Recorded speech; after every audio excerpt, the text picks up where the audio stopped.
Hey Vish, how you doing? The intro is so metal. I It's love so it. metal. Hey everyone. I'm Kip Davis. I'm a biblical scholar and a specialist in early Judaism and the Dead Sea Scrolls, and welcome to my channel. It's the 2nd of December. It's 3 in the afternoon here on the Pacific Coast. The Pacific Coast, the best coast. I'm here with my my good friend and producer Vishanti. There she is. Sorry, I am also directionally challenged. And yeah, so here we are, back from I guess this is the end of American Thanksgiving weekend. Is that correct? Yeah. Yeah. Back to the Ha- hap- grind. Happy Thanksgiving, Vishanti. Sure. Mine was extremely boring and Oh, uneventful. So I just oh. sat at the house. I didn't really do anything special. I Most mean, of my friends were doing their own thing. So I live across the country from my family. Well, my yeah. nuclear family. So Especially coming back from the 96-hour nonstop party. That yeah, was no kidding. That was great. that was SBL. Oh, I don't know. I don't know what this means. Oh, yeah, you're short king. It's I'm a short. true. What does that mean? hmm I don't know what it means. Um, it's just a positive way to acknowledge your height not being that of A people's expectations. I mean, giant. I guess you look like you're 6 feet tall, at least on camera, and then people see you in person, they're Interesting. like, oh, okay, he's not one of the Nephilim, so. Interesting how that works, eh? How you hmm get this impression. Who is that? I think I had that moment with who did I meet this weekend that I've seen around online. Maybe maybe the strongest impression was from I mean I've met Mark Luchner before, but he No, was he's a short king. he, He's like and he real was life like, Wolverine size. Yeah. yeah, but and like when I knew him, 10 years ago, he was, but now he's like, you know the the Incredible Hulk. So He's built like Wolverine in the yeah, comics. Like yes, he is the height and musculature of comic accurate Wolverine. true, it's true. And he's short. He's Yeah. shorter than me. So Yeah. which yeah, it's that how that's a thing. That's something, right? So um not one of the modern. I'm also not one of the ancient Nephilim. Nephelito. Nephilito. It's so Okay. Nephelito. So Lawrence thought I So was good. at least 6 feet tall. I am Mhm. I have tried to. My wife insists that I can't be much more than 5'8". I think I'm 5'10" ish. I think I'm closer there. So I don't know. I'm I think you could do 5'10". You think I could do That would be 5'10"? fair. Okay. All Yeah. right. So, and I 'Cause, I was mean, only Matt Munger's wearing pretty tall in person. He's at least 6 feet. Matt Monger? hmm Yeah, I guess he is. I never hmm noticed. So, was Dan shorter than Yeah. you expected? No, I mean, because I Oh, had you've met met him him before. before Yes, it's true. at DragonCon, so I already knew Yeah. what to expect there. But So, yeah, I expected him to be like super, super tall as well. But the camera guy, it's just you perspective, just yeah. you Camera never lies. can. And I've heard things too about like there are people that you encounter online. I think we probably all sort of have like a default. Like all hmm people are this size, right? hmm Um or this I will size. say this: I got to meet all but one Diablo critic in person, and by far the The tallest of them all tallest? is Dr. Jennifer Bird. A solid foot on all the rest of them. She is very tall. That's awesome. Guys, hmm I sadly did not get to meet Dr. Jennifer Bird in person. That's a shame. Yeah, That's a shame. You should feel embarrassed. I'm a little, yeah, but it's like it didn't work out. She didn't come to the conference until Sunday, and then we were both busy all day on Sunday, and I was hoping to see her in the evening at the Satan's Guide to the Bible screening, and she couldn't make it. She ended up being unable to make it on Sunday evening, and then she had her paper on Monday, but it wasn't until the afternoon session, and I had to run and catch. So it just this is. She also was presiding over a panel then like on Tuesday morning, but I know that you were kind of running around getting ready to leave or something. You mean on Monday morning? Oh, Monday. That's right. That's right, because you weren't there on Tuesday. I was not there on Tuesday. So yeah, but anyhow, I guess we're here to talk about the conference, the 2024 SBL conference. Hayden, no, I did not get into any fights, but I probably narrowly missed a few. One of the things ETS actually so I arrived you came on Saturday, I think, right? Saturday. Yeah, so I arrived on Thursday afternoon. I was sharing a hotel room with our mutual friend, Dr. Joel Carrico. And after we got in, he and I went and had dinner with Dr. Matt Munger at this amazing whiskey bar in San Diego. The SBL conference was in San Diego, and this whiskey bar that we went to, they must have had like easily 1,000 bottles of whiskey. So poor Dr. Joel Carrico, it was all we could do to get him out of there. Ha! There he is. So I hope I can spill the tea, as one person says. Joel, I'll tell them when I showed up at the hotel room, he was wandering around. He arrived a few hours before I did, but on Thursday, Joel was wandering around on foot all over. Oh yes, let's spill the whiskey. All over San Diego on foot. I think he told me he went to 6 or 7 liquor outlets looking for very specific bottles of whiskey, and he came back to the hotel, and over the course of the weekend was, this was, I learned I had never had the opportunity to hang out at an SBL with Joel before. This was fun, but I learned that one of the things that Dr. Carrico does with his time at SBL, maybe it was a San Diego thing, I don't know, you can clarify this, Joel, but I mean, he spent his time shopping, looking for whiskey. He drove an Uber across town to go and pick up a bottle that he had set aside, after very awkwardly attempting to connect with an uncle that he hasn't spoken to in years, to see if maybe he would go and pick up the bottle for him. But yeah, it was and there's a story behind this as well.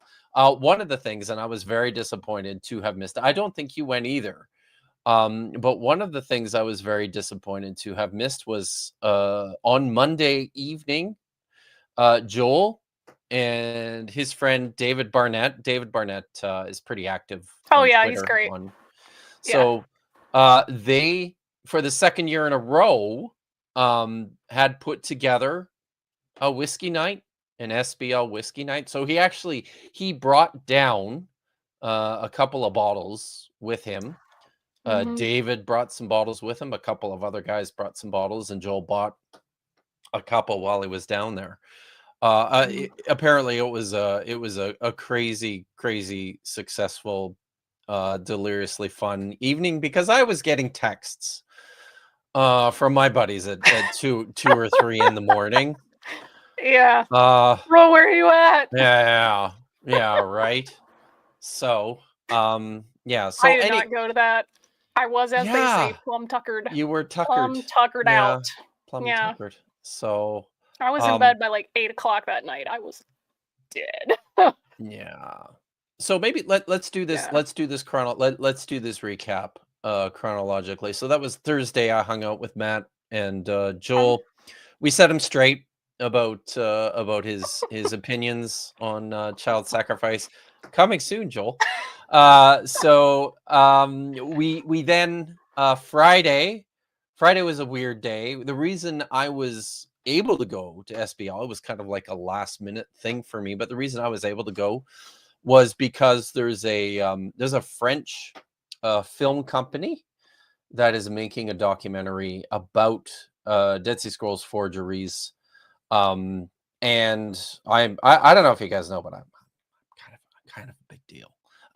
So they asked me they asked me to come down, wanted to do some interviews, and so I spent all day Friday with this film crew, which was very which was very interesting.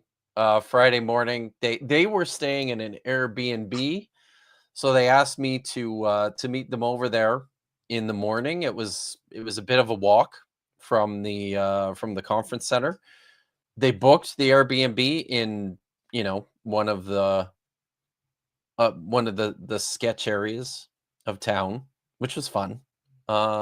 So yeah, I went to meet them there, and then we drove out to like the beach and sat at they sat us at a picnic table. And by us, I mean, and this was also really awkward. They were filming it with me and with Michael Lagua from the University of Strasbourg. He's I'll just say he has been in the news more recently. You guys can look it up.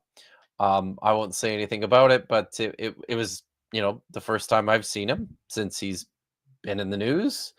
But we sat at a picnic table and like reminisced about those days back in Norway working on Dead Sea Scrolls forgeries. So yeah. So but that was pretty much my Friday. I did get to connect with Dan and Dan. Dan McClellan, the Dans, Dan Beecher of Data Over Dogma. Had lunch with them, and then in the evening, I had a lovely evening on Friday. I met up with Zeke Priestrup and Tim Johnson, who were the director. Satan's Guide. Yeah, director and producer of Satan's Guide. They took me out for dinner. Which was and Tim's wife Jeannie as well. And the crazy thing about this is, and this only kind of struck me after the fact. I was sitting down at a very nice dinner with Zeke's just a super cool, very nice guy, but Tim Johnston I think it's Johnson actually directed Ants. And he directed Over the Hedge for DreamWorks Pictures. One of my kids' favorite animated movies when they were younger. I was sitting down at dinner with him and never even had the chance or the opportunity to talk to him about, working on. Message him on Blue Sky. What's that? Message him on Blue Sky. I should. So it just I had this chance to pick the brain pick the brain of a Hollywood animation director, and I didn't do it. So I don't know what can I say. I'm sorry. So yeah, that was Friday. And yeah, you came in on Saturday afternoon, A little bit after lunch. a little bit after lunch. Took the Yep. train down. Yes, I did. It was as gorgeous as it was made out to be. The Pacific Surfliner, the Amtrak. The train tracks actually run right up against the Pacific Ocean, right when you hit about San Clemente, and it was freaking gorgeous. It was absolutely beautiful to be riding a train, essentially right on the edge of the beach, right on the edge of the ocean. And wow, I that sounds quite great. enjoyed the view. It was really pretty. Did some reading on the way down, and it was funny. There were these guys that got on, I think in Irvine, full on, like they had their jeans and their blazers on with their cowboy hats, and I'm like, okay, whatever. But some of them had their spurs on to ride the train, and I thought that was amusing. Like, that's interesting, right? not sure when you're gonna need to be spurring anything, but okay. Did they leave their mounts tied up at the train station? Maybe.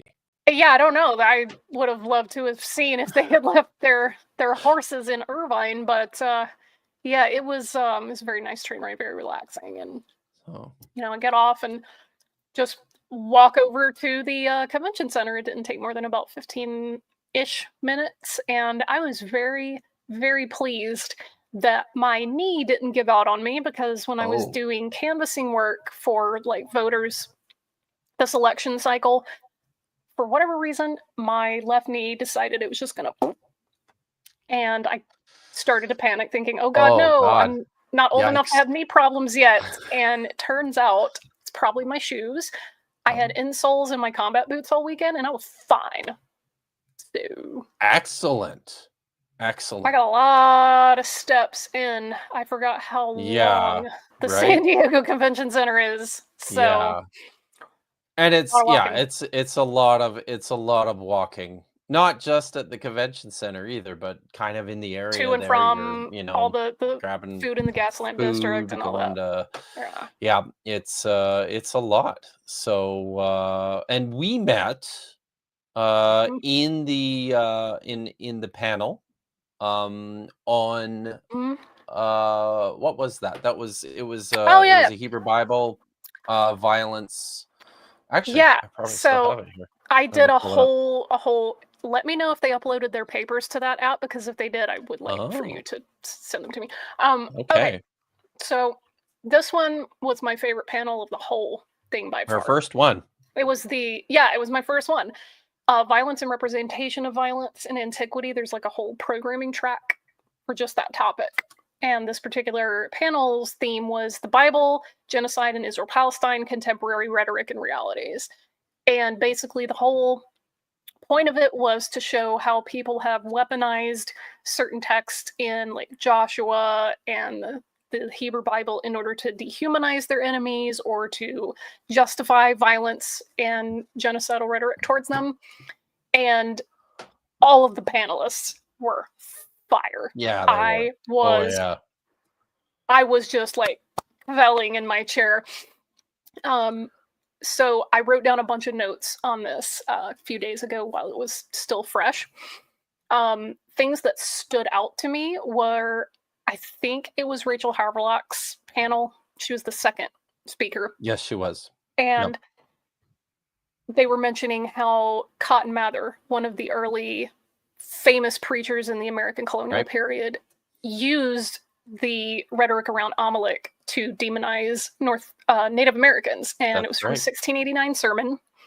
And he says, quote, "We will keep in the mount with our hands lifted up while you are in the field with your lives in your hands against the Amalek that is now annoying this Israel in the wilderness."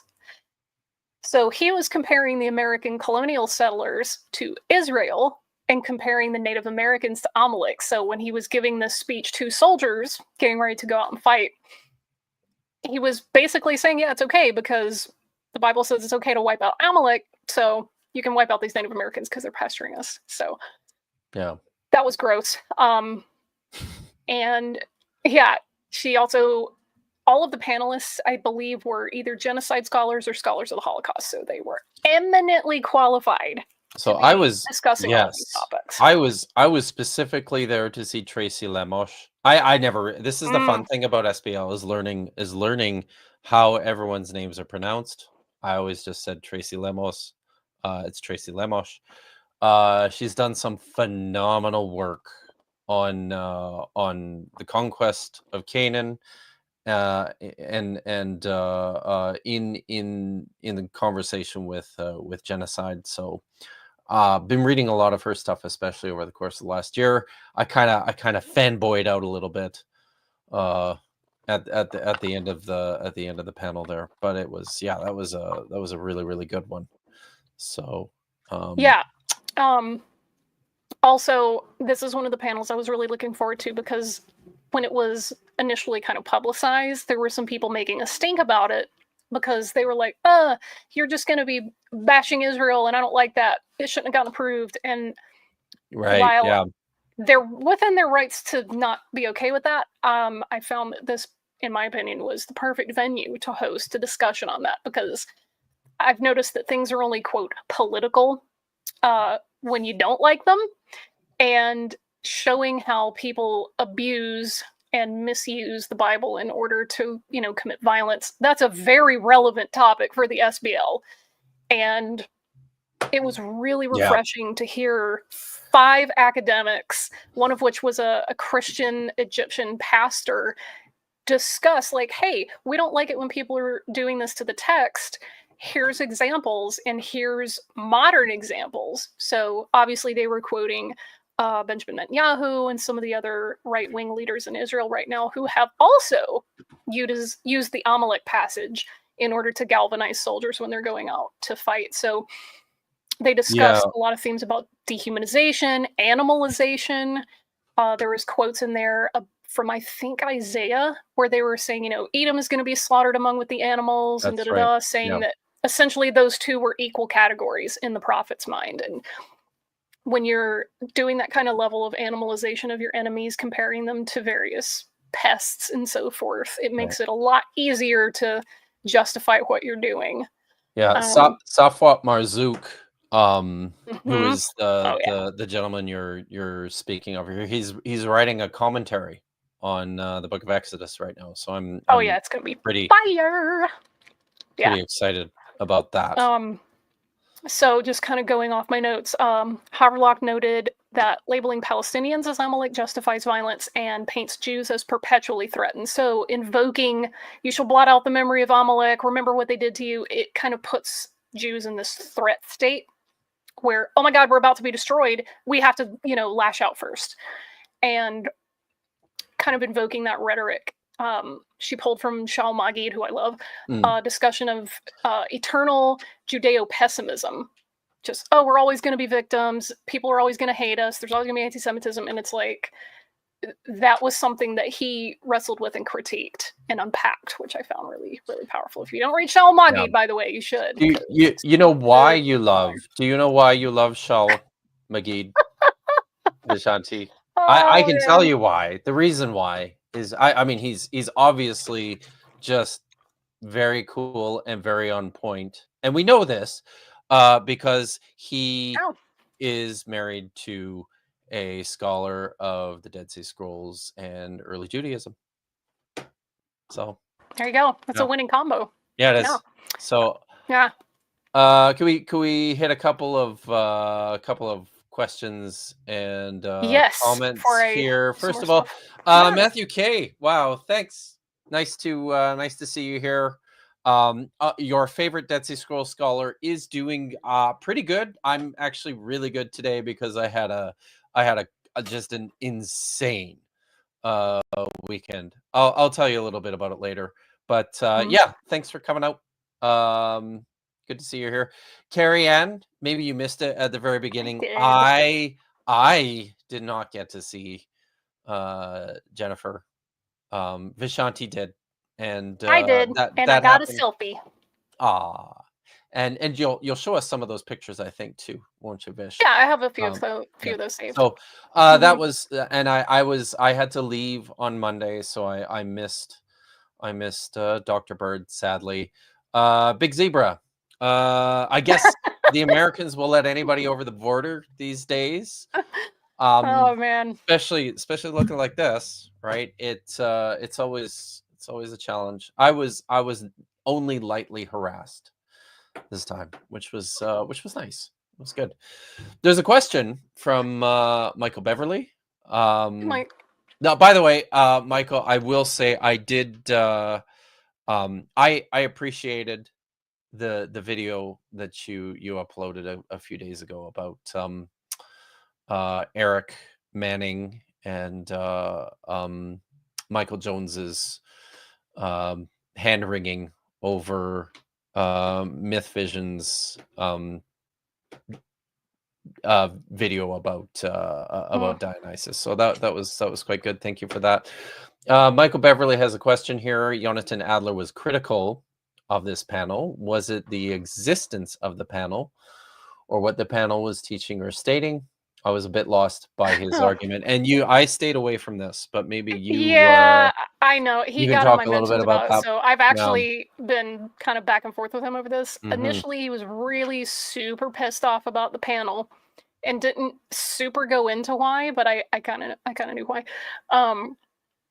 After I did my write up, I think he may have seen it in the SBL tag on Blue Sky, so you can follow a feed of people posting about it. And he may have seen my write up about it because he was probably curious to see how it went. He was not there. He did not attend SBL this year, so obviously his judgments were just based on an abstract, which you probably shouldn't make judgments based on an abstract, but what do I know? He told me that some of his problem was that he didn't think that SBL was the place to push a political agenda. And my response to him on that front was, A, genocide scholars and Holocaust scholars are eminently qualified to be discussing how biblical texts are being used to justify violent rhetoric. And B, the only agenda that was being pushed is, hey, weaponizing the Bible is bad, actually. So in my estimation, that was a fine venue for it. There are some people who disagree that are aligned politically with me and some that aren't, which, okay, that's fine. It was a very respectful interchange. We weren't calling each other names or anything, but I wrongly suspect that his objections weren't just based on talking about politics at a Bible conference. I suspect it's because his personal politics are a little more right of center, and that his opinions on what's going on in Gaza and the West Bank are not what I analyze and take from it. So I feel like we will strongly disagree on that front. But also of note is that Ariel University, which is where he teaches and is an archaeologist, that's on an illegal West Bank settlement. So ouch. Take that as you may. But he also told me that one of his other problems is that he assumed it was just going to be Israel bashing the whole time, which it wasn't. There were criticisms of the current government, obviously, because some of the current leaders are, weaponizing the text, but it wasn't, 5 people getting up there saying, oh, F Israel, whatever. They were just saying, hey, the leaders are doing the same thing that other leaders have done in the past, and here's the results. Maybe we shouldn't, which I found very energizing and encouraging to hear scholars calling that out. And he was making it sound like someone needed to have 2,000 years worth of Jewish law context in order to kind of discuss these things, which I found silly because Jews aren't the only ones that can understand the text, and B, knowing Jewish law isn't really going to figure into how rhetoric works from political leaders. I don't think any political leaders, current or former, care what Jewish law says. So they're certainly not quoting it or making use of it in any of their political speeches. So that was kind of neither here nor there when he was trying to explain what his problems were with the panel. But yeah, I found most of those concerns largely to be unfounded, because when I go into a forum where people are going to be discussing Israel and Palestine, I'm always very cautious and wary how they're going to discuss those things. And everyone was very respectful. There wasn't any anti-Semitism there. You know, one of the panelists was Jewish, and people had really smart and informed things to say about, hey, stop weaponizing the text for your crappy rhetoric. You know, don't hurt people and use this as a justification to do it. So love the panel. Tracy Lemos, who, you know, Kip was really thrilled to see, talked a lot about violence and personhood, and talked about hypermasculine domination and how people can use rhetoric around that and use text to justify that kind of like violent domination. She talked about animalization. She was the one that quoted Isaiah 34 and discussed like how the prophet was seeing personhood and worth in that particular passage, seeing Edomites as being on the same level as animals. So if you kill them together, that's fine. Marzuk, the Christian Egyptian pastor, was also really poignant. His father was, I think, an airman in the 1967 war. And I believe that's what he said, yeah. He said that he grew up wondering about the framework around this. Like, he only really got one side of the story, so he tried, you know, looking into this more, and he was asking really good questions about like, hey, whose suffering matters more? And he also noted that there were at least 2 symposiums held in Israel about the Six-Day War in 1969 and 1992, and both of those symposiums were addressing the question of how the other is kind of described in stories about the nation itself, because it's still a baby nation. And so he discussed how the text of Joshua has historically been very uncomfortable in like the Jewish community because it's genocidal. There's really no way around that. So a lot of commentary has been expended on trying to wrestle with this text. And what he was discussing is how this particular conflict, the Six-Day War, really changed how a lot of Jews, especially Israeli Jews, felt about the text of Joshua, where it used to be really uncomfortable and I don't talk about it. A lot of them flipped kind of their perspective, going, no, actually, this is talking about us, or we can modernize it, or this is something we're using to kind of undergird what we're doing. So he unpacked a lot of that and was tracing the history of how people have felt about Joshua specifically, which I had never heard anybody deconstruct before. So it was really, really cool. And then Monica Ray, who also I found to be fantastic, was discussing how genocide is a process and it's a structure. It's not just a single event. And once you understand it as a process and a system, you start to go, oh, it's not as narrow as I thought. There are other opportunities to say X, Y, and Z is genocidal, not just this one super narrow definition. And that was really important for me to hear, because that's something that I deal with a lot in my organizing work is, hey, when I teach about anti-Semitism, I teach about different eras of anti-Semitism. How did it look in the medieval period? How did it look in the early modern and colonial period? What did it look like, you know, in the year 500 versus the year 1500? Anti-Semitism doesn't look the same in those eras, and it takes different forms. So if your education around what is anti-Semitic only focuses on the Holocaust, people will just completely miss all the other ways that that can show up. And I've had people tell me like, Jews aren't, you know, marginalized because you're not in camps, you're not wearing like markers on your clothing. And that just completely misses how anti-Semitism has looked over the ages. And we have to really strengthen and broaden how we teach about this stuff. So hearing historians and genocide scholars and Holocaust scholars talk about, hey, these are the different ways that people justify their oppression of others was really important for me to hear, because that's stuff that I can use in my work. Yeah, it was so good. I cannot wait for all these papers to go.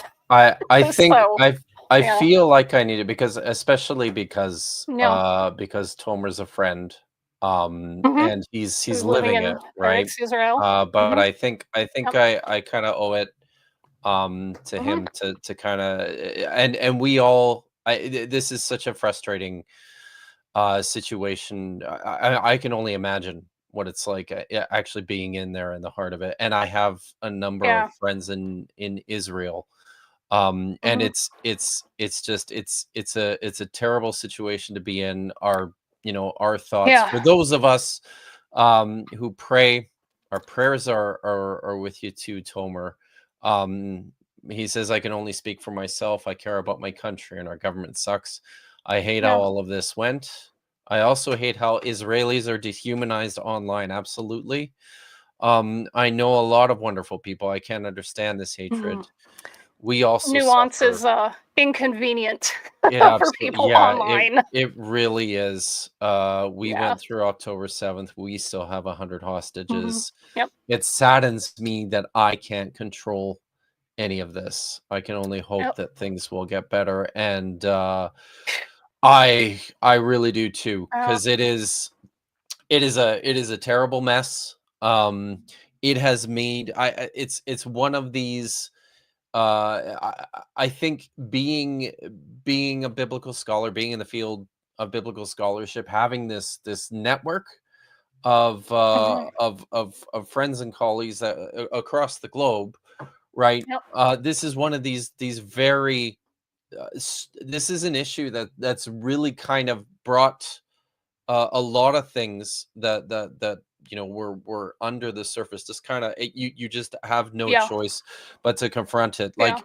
in as an example, Matt and I have worked on putting together a grant application with the Norwegian government for a project, and because of Norway's very very strong very uh, public political stance specifically against Israel. Um, we in our application, we just there's no way we would ever get any funding if Yeah. we if we worked with the IAA or if we partnered with the IAA, the Israel Antiquities Yeah. Authority. And anyway, it's a government agency, right? So that puts us. I mean, there's not a lot we can do Oh. without that access point, right? So it's Yeah. like that's just as kind of an example on how. And there's within this space too, right? There's all sorts Yeah. of people in the academic community who fall on Yeah. multiple sides of this issue, and it's very Yeah. And frustrating. I've noticed like the academics that were there were lots of Israeli academics there, people from Hebrew University, Bar Ilan, and other places, and they were there to present, listen to papers just like everybody else, you know. Yeah. And there were folks walking around with their, kippah on.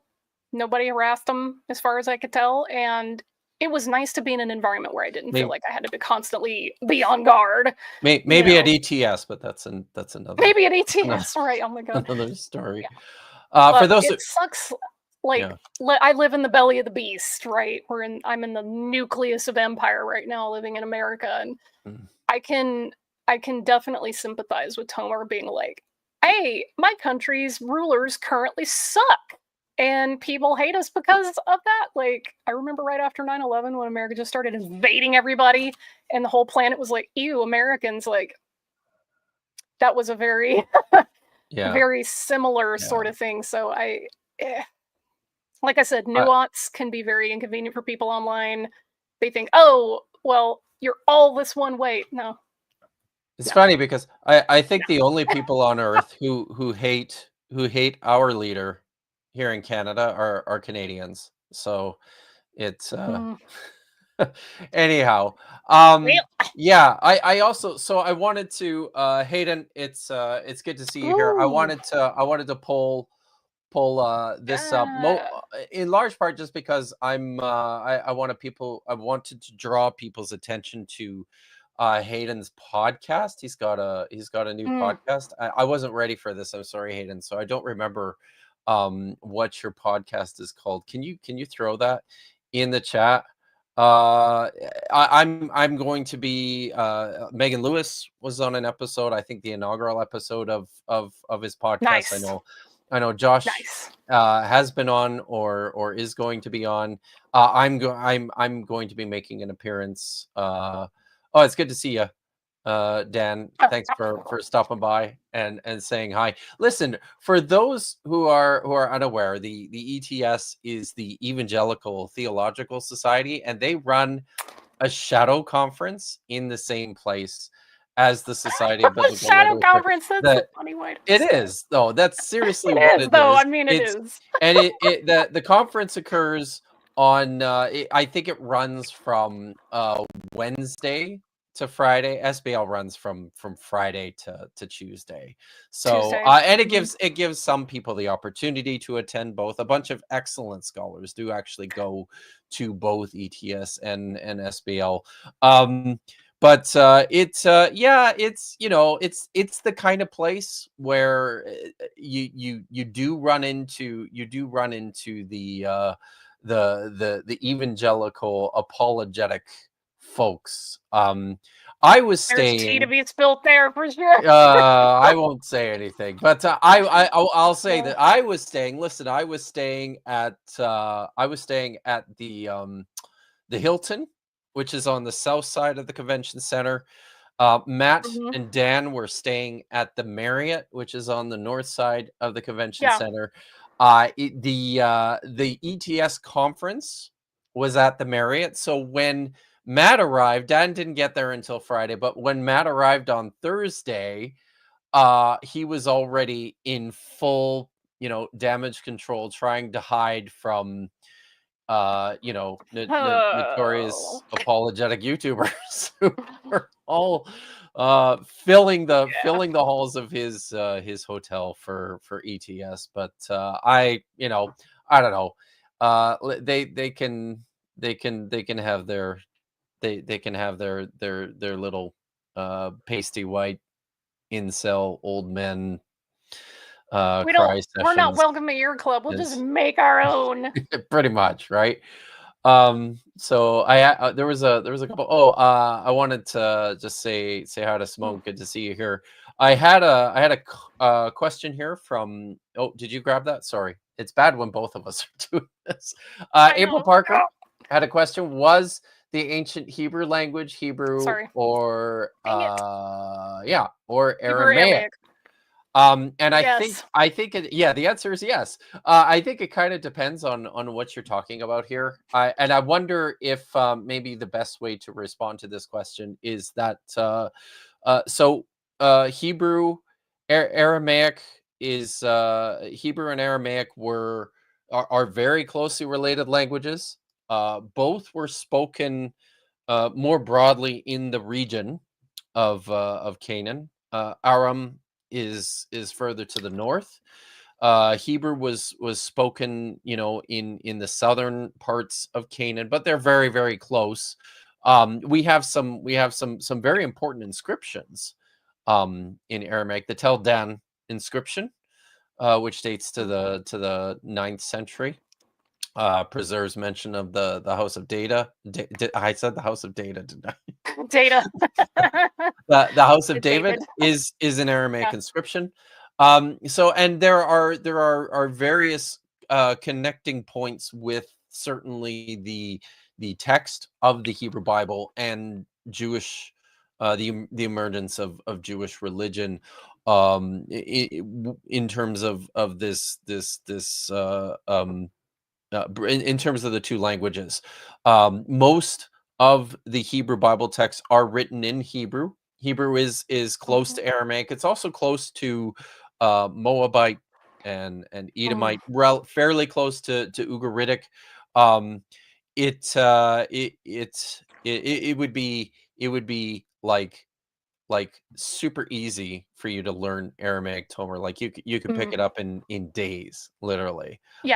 So it's but most of the early, all of the earliest Hebrew texts, all of the earliest texts in the Bible are Hebrew texts. most of the texts in the Hebrew Bible are Hebrew texts. There is Aramaic literature in the Bible, in particular in the book, some of the Daniel. later books, in the book of Daniel, in the Yeah. book of Ezra. It's either Ezra or Nehemiah or both. So, and one of the other things that occurred was so the nation of Israel, located in and around the city of Samaria, collapsed in the 8th century. The kingdom of Judah, centered around the city of Jerusalem, collapsed in the 6th century. Huge numbers of BCE. BC. Sorry, thanks, Fish. Huge numbers of the people from Jerusalem were exiled to Babylon, where for their imperial language, like their language for communication across their vast empire, was Aramaic. And so there was a large dissemination of Aramaic among these Hebrew speaking populations. Some of our earliest Jewish community literature from the Elephantine settlement in Egypt is all Aramaic. But one of the enduring marks of Aramaic in the Hebrew Bible is the adoption of the Aramaic script as a replacement for the old Hebrew script. What we recognize as Hebrew is actually the script itself is actually an Aramaic script. The old Hebrew script basically disappeared from usage. It was held on to for quite a long time by the Samaritan community for some of their texts and their manuscripts. But some people are used to thinking of it as Paleo Hebrew, but it's really just the Phoenician alphabet. Yeah. So, but thank you for the question. Hive Indicator also asked, were Hebrew and Aramaic probably mutually intelligible? I think probably by large numbers of people, I would say there's a real strong lexical. They share a lot of the same words, right? And I mean, there's instances where a word, like in biblical Hebrew, the article will be on the front of the word. So if you want to say the horse, hasus, and then if you're saying it in Aramaic, the article goes at the end of the word. So if you're just speaking one, that's easy to go between. So there's not huge leaps there. So Tomer, you could absolutely pick it up in like a week. Yeah, it's apparently Syriac, by the way, is Syriac is by the way not is mostly a script. It's actually Aramaic as well. That has a maybe the most beautiful script, I think. It's very pretty. It's super cool. The ultimate winner for handwriting and calligraphy purposes, though, is Arabic, hands down. Yeah, no question. Hands down. The calligraphy, like king language, it's Arabic. Yeah, for sure. Yeah.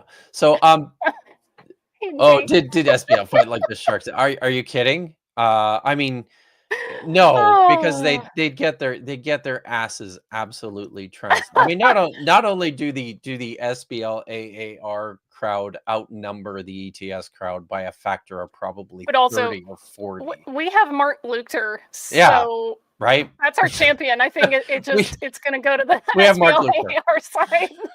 We have Mark Luchter, so there you go. And Dr. Jennifer Bird, who I think is pretty badass in I think she's taken jujitsu.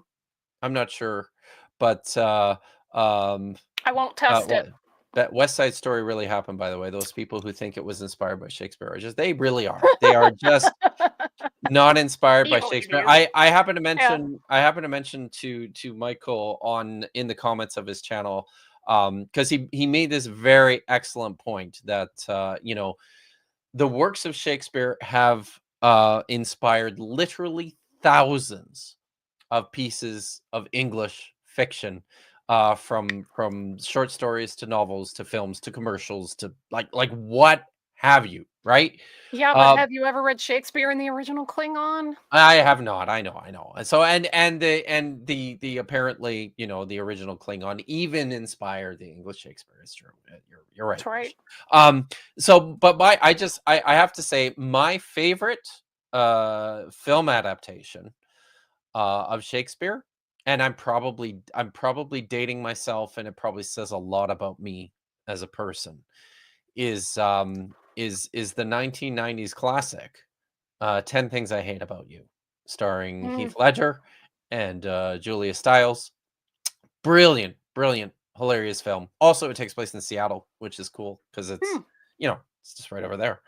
Yeah, it was that was good. So before we move on, I want to talk a little bit about what I did on Saturday, which was before I met up with you at the panel. For my Saturday, I went to I went to, well, first I had lunch with I had lunch with Michael Holmes, and some of you nerdy biblical scholars types in the audience might recognize, especially those of you more familiar with New Testament stuff. Michael Holmes is an excellent New Testament manuscript specialist, early Christian manuscript specialist. He's maybe, I suspect most people here would be familiar with his work. Recently, he was one of the editors, publishers of P-Oxy 5575, which is a fragment of text that's been identified as I actually asked him about this at lunch. He calls it a proto-gospel. It's wild. It's 8 or 9 lines of text. It's quite small, but it contains text that looks a little bit like the Gospel of Luke. Some of it looks a little bit like the Gospel of Matthew. Some of it looks a little bit like the Gospel of Thomas, all in the space of like 8 or 9 fragmentary lines. Dang. He dates, so it's like, it's because it's so small, it's difficult to date, but it could be as early as mid 2nd century BCE, which would make it potentially. This could be the oldest Christian manuscript. I don't think scholars are prepared to say, it's certainly that old. Like the gamut is large here. Brent Nongbree, who runs the phenomenal blog Variant Readings, he's at MF Norwegian School of Theology in Oslo. That one particularly doesn't. But I know Brent has said, it could be mid 2nd century, could be mid 3rd century. It's super old though. Like let's not kid ourselves. It's right up there with the with P52 or P61 or P66. Like it's in that same conversation, right, of early Christian manuscripts. Anyways, my brain is fried because when I think of all the P designations, I think of P22, this famous LA mountain lion that passed a couple years ago. Yeah, it's a whole thing around here in LA. If you ask an LA resident about P22, they'll be like, "Oh, rest in peace, P22." Anyway. Yeah, a very astute decision, grumpy librarian. But anyways, I had lunch with Mike Holmes on Saturday, which was wonderful, lovely. I used to work for Mike. He was my boss when I was doing work at the bye, Anne. Hi, Stevens. So I when I was working on doing work for the Museum of the Bible, he was basically my boss. He's a terrific guy. We met up for lunch, and then he and I went straight over to a book review section that I was very, very excited about. My friend Roberta Mazza earlier this year published a phenomenal book Stolen Fragments, Black Markets, Bad Faith, and the Illicit Trade in Ancient Artifacts. So he was a respondent to this book, along with another friend, Liv Ingeborg Lead, who was actually Matt Monger's PhD supervisor, his Dr. Moder. Okay. So that it was it was a lot of within my kind of my world. There was a lot of people that that I I've worked with. I've got to know Christian Askeland, who's a regular contributor at Evangelical Textual Criticism blog. He was there. Bobby Duke, who was one of my co-editors on the Museum of the Bible volume, was there. He is now actually the curator at the Museum of the Bible, which is interesting.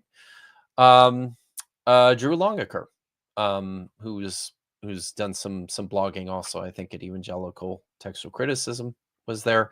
Brent Nongbury, who runs Faces and Voices, and honestly, guys, if you're not Faces and Voices, Variant Readings, I'll show you this quickly. If you're not following these excellent blogs, I think you should be.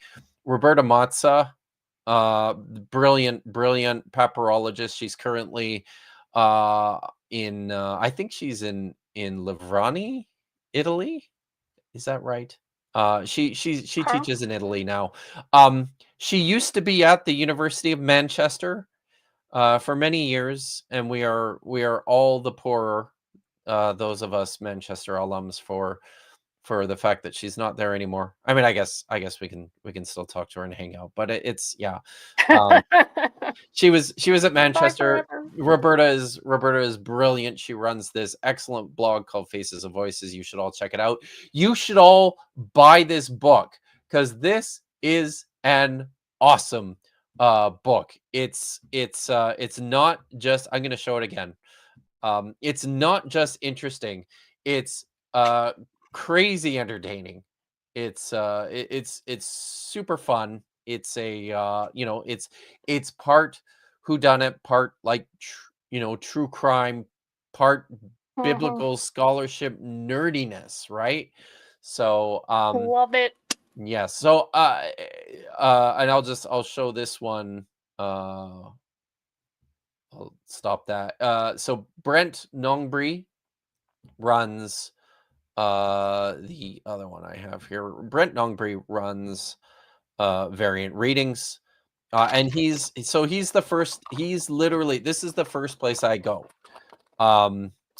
when it comes to anything, any news about New Testament manuscripts, anything that's happening with New Testament or early Christian manuscripts. I check Brent's blog, because Brent, in my opinion, is probably he's on the cutting edge of send me these links so I can put them in the chat. Hey, yeah, good idea. So I will try and do that. So that's what I did on Saturday afternoon before meeting up with Vish. Let's see, maybe I can put them in the chat. So yeah, it was an excellent. Is that going to work? It's probably too big. Oh, you did. Oh no, that's it. It's so big. I think that's the book. Split it into two. Yeah. Here, okay. That was the book. That's no good. Listen, if you're gonna buy the book, just look it up on Amazon. It's super easy. I'm gonna right? see if I can share a shorter link. Oh, good idea. There's Brent's. That one's a little easier to. Beautiful. Thank you. Yes. Yeah. All right. So there's Brent's blog. There's the book. There's Roberta's blog. Yeah. Check it out, people. It's all really good stuff. 2 bookmarks. So yeah. So that was Saturday.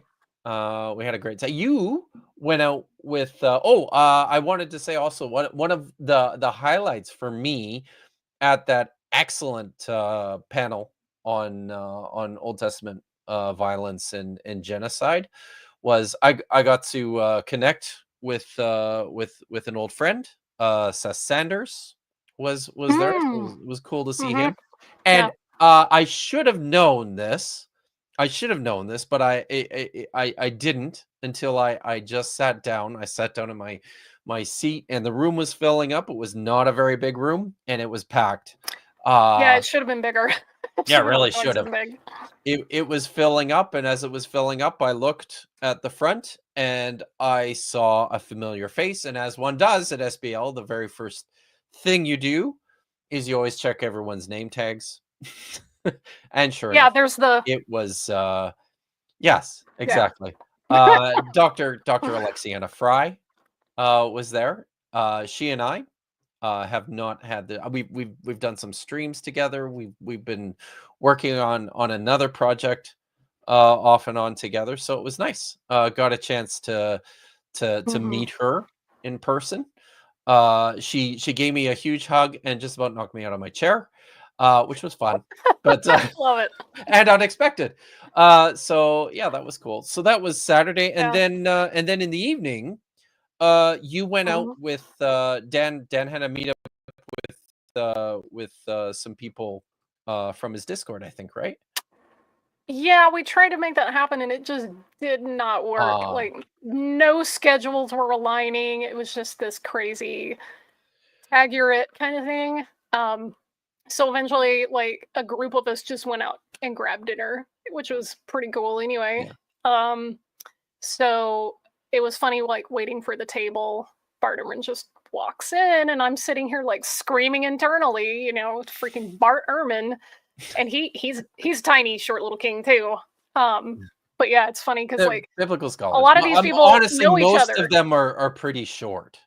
Yeah, but it's like for me, I've just been watching these people on like a little tiny screen for the past few years, and then like I'm seeing all these folks in person for the first time. So I'm like, oh, you're a real human person.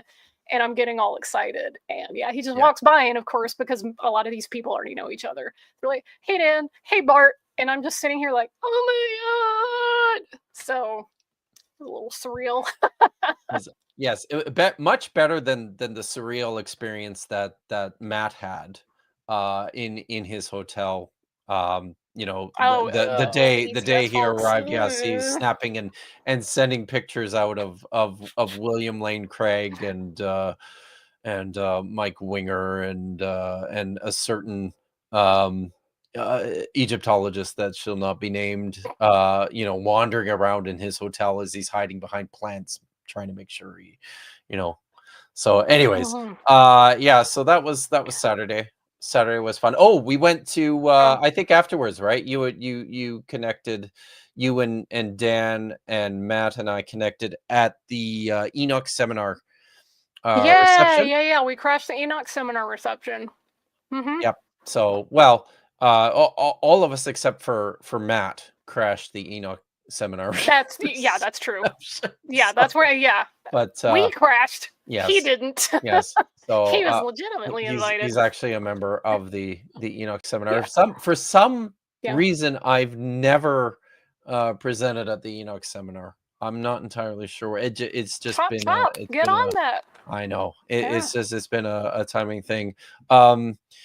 So don't be ridiculous, Vadim. No, he was not there. Yeah, I mean, you know who else also wasn't there and who's never been is one Richard Carrier, or I should say, I think he went to an annual meeting once. But yeah, so no. The kooks. Well, I shouldn't say that. I'm sure there's plenty of kooks in SBL, but I don't know. Yeah, it doesn't. They don't make much of a dent. So yeah, so the Enoch seminar was fun. Got to connect again with a bunch of clearly it's just because they're a bunch of ivory tower elitists. That's what we are. You know, and it's definitely not because the ideas don't have any like substantial evidence to back them up or anything. It's definitely not that. So yeah, I don't have to say it. Others are saying it for me. But listen, Vish, if I can't, prance around being an Ivy League elitist, then Right. What am I doing? What were all those Right. hundreds of thousands of dollars in years for? It's gotta buy me some lording it over people. some cred. Yes. Can't confirm people are liars and frauds. Grief. True. So one of the fun things that happened this when I was at the Enoch seminar, I ran into another friend, Cecilia Wasson, teaches at the University of Uppsala in Sweden, and what? Joel. Oh yes, Freaking Joel. Sorry.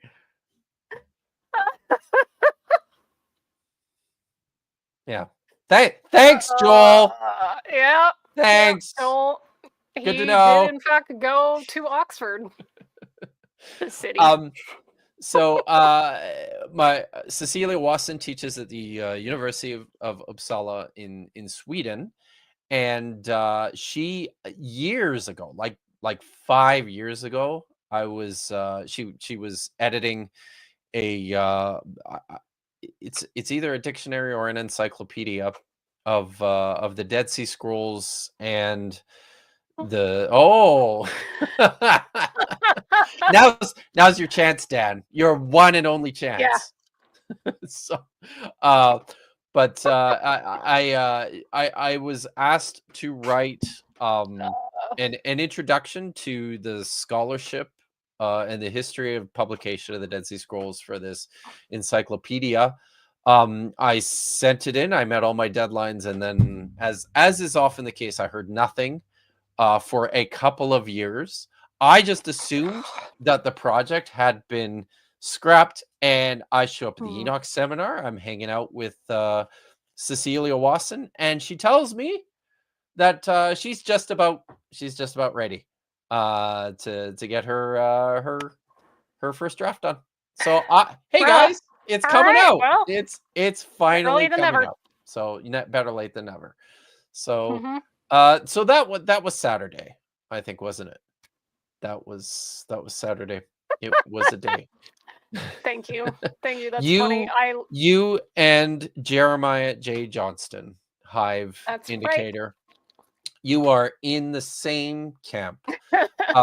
So speaking of Jeremiah J. Johnston, one of the things I expended way too much energy doing while I was at SBL was avoiding one Craig A. Evans, who's a good friend of Jeremiah J. Johnston, and let it be known to everyone, apparently, while I was there, that he is not happy with me.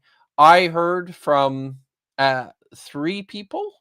Yes, the trick is to be in Oxford and not of Oxford. That's right. Very good. That's rule number 1, I believe. Yeah. Am I right about that, Dan? Joel? These guys will set me straight. But I was told while I was at the conference by 3 people that they had actually been emailed directly by Professor Evans about me. So, that's right. You're a big fat meanie head. I am a big fat. You're so mean. Head. So, the question is, Kip, did you do did I do a book signing and give out a business card? I mean, we can't all be such luminaries, Josh.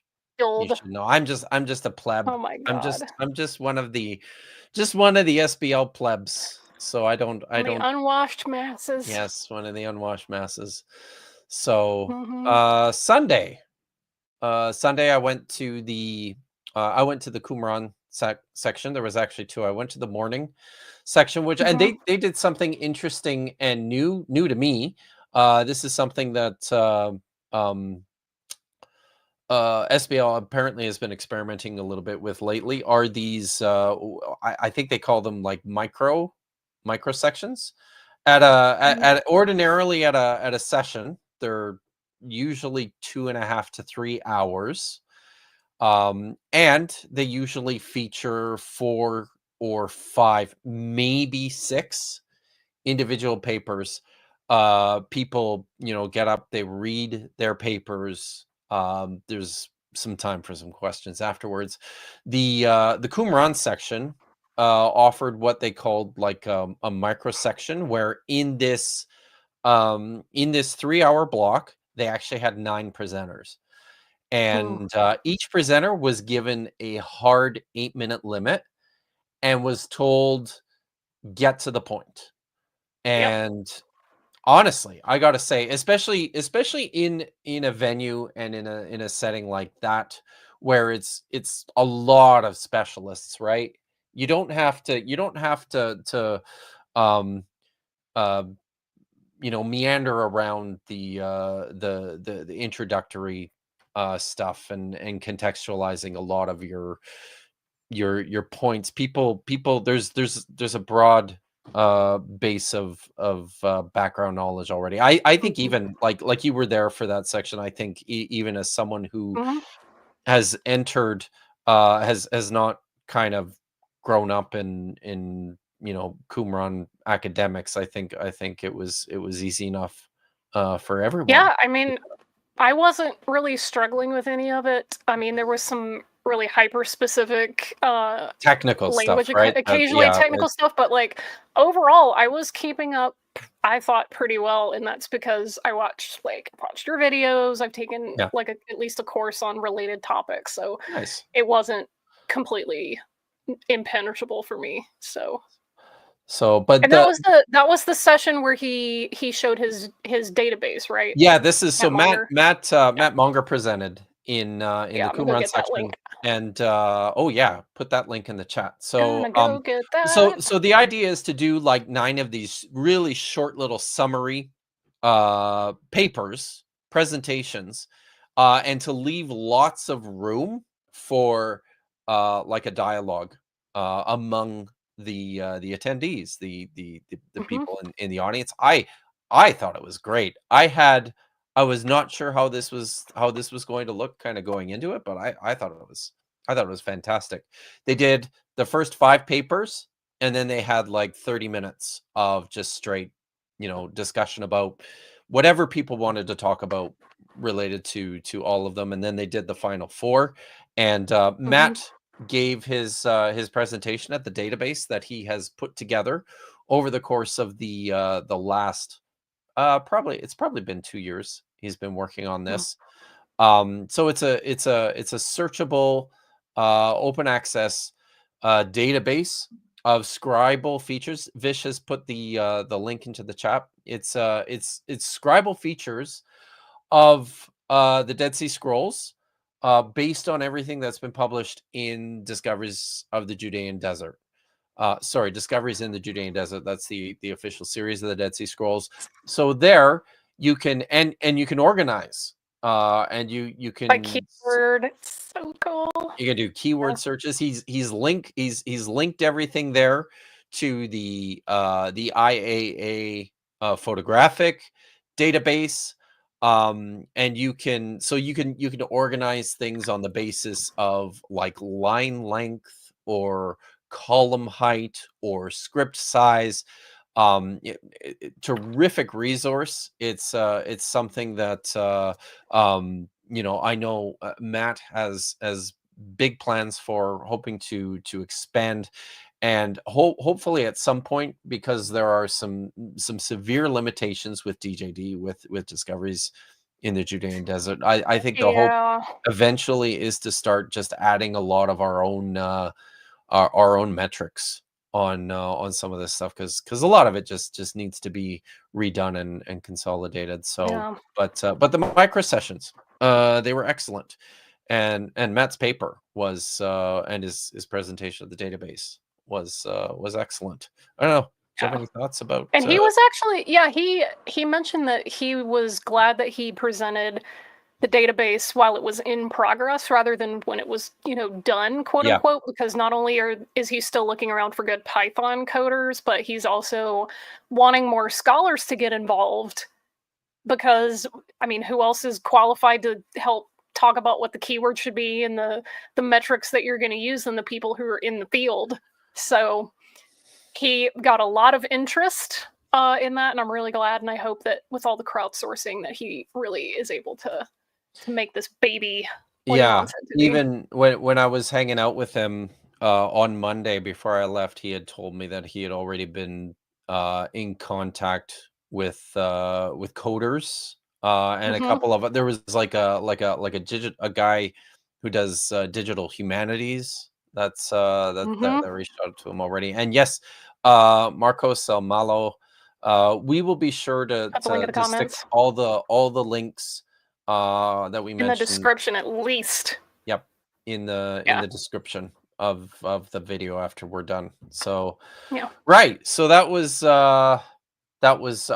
Sunday morning. I was late. So no, I wasn't. So I have to tell you this. I came the film company told me that they wanted to meet me outside of the Qumran section like 30 minutes early, right? So they're like, so they're like, please, let's meet right outside the room early. So I went, grabbed a very badly overpriced cup of coffee, and I went to the when room. You could have gotten it from the exhibition hall. Yes. So I went and I sat there and I waited for like 20 minutes and no one showed up. So there's a reason for this, Vadim, and it's that the camera on my own phone. I'm getting a new phone in February, but I have to wait until then, and the camera on my phone is totally kaput. Vish has some pictures though. So I do. But I when they finally did catch up to me, Michael Langlois was very apologetic to me. Apparently he was the reason they were late because they went to a church service put on by another one of the affiliates, not ET. Well, ETS was done by that time, right? They all went home, but the Institute of Biblical Research, I guess, put on a Sunday morning worship service. So Michael figured just blew you off so they could go to church. Blew me off to go to church. Go figure, right? So I don't blame the fine people who are putting on the film. But it's rude, Michael. So all right. There's a picture. And yes, that is a Spider-Man shirt. He's as tall as Jesus, but not as tall as Satan. There's do you have a picture of me with I can probably pull it up. I know you posted the group photo. The group photo. Did you? So you should probably let me grab that one. Okay, you can go grab it. So Sunday night, while he's grabbing that, we went to a screening of Satan's Guide to the Bible, which was really fun. They had free wine and snacks. Excellent wine too, by the way. Excellent wine. And there was a Q&A between the two screenings. There was one at 5, and then one at 6:37, something like that. And we got to drink some wine, network, hang out, and then go in for the Q&A, which I think Kip moderated. And then we got to sit through. We were going to sit through part of the next screening of Satan's Guide. But we were starving. So it was like me, Kit, Matt Monger, and I think Aaron Adair. And we met up with Aaron Adair at the Satan's Guide in the lobby screening, which was super fun. So he's cool people. From left to right, there is Tim Johnson, the producer of Satan's Guide. There's Satan and then Tim, and the voice, correct, the voice of Satan himself. There's Matt Monger. There's me, and Zeke Priestrup, who wrote and directed Satan's Guide to the Bible. He had actually written and directed a film prior to this. I was unaware of this until after I got to know him. But Zeke wrote and directed a film about Harold camping called Apocalypse Here, and actually got to spend quite a bit of time with Harold camping in the days leading up to the prophecy, the prophecy, the failed prophecy, the failed prophecy date. It's a great film. If you can, if you get the opportunity to find it to see. I got another good picture here. So that's not it. Okay, let's go to this one here. Oh, there we are. There we go. So there is Vish and me and Dan. I actually don't think Dan's that much taller than me. I think this is just I think I'm kind of slouching a bit, and You're maybe just this is blaming it on perspective. The perspective, yeah, absolutely. Absolutely I am. This is the gentleman on the left there. This is Logan Williams. You might see him hanging around on Twitter. He's a terrific guy. He's at the University of Aberdeen.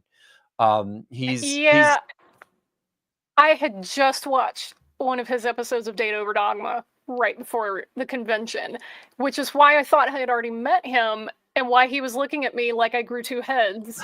I was like, oh, I know who you are. And he was like, but we've never met. And then I realized after the fact that, oh, I was just remembering his time on the podcast. Whoops. Oopsie. And yeah, as Marcos Omalo is pointing out, this is false perspective. You would be taller if you were in the foreground, not shorter, but that's fine. That's fine. Yeah, no, listen, I'm convinced it's okay. So anyways, Logan is super cool. Thank you, sir. Yeah. He's good. He's we've connected a little bit on Twitter before. This is my first opportunity to meet him. He's done some, most recently he and I have talked a fair bit because he's done some writing recently on 4Q491, which is a K4 copy of the War Scroll. It's a manuscript that I'm kind of obsessed with. He's caught the bug. Nice. He's kind of obsessed with this manuscript too. So so we nerded out about that for a little bit. It was yeah, it was sorry, I got distracted by Simone's comment.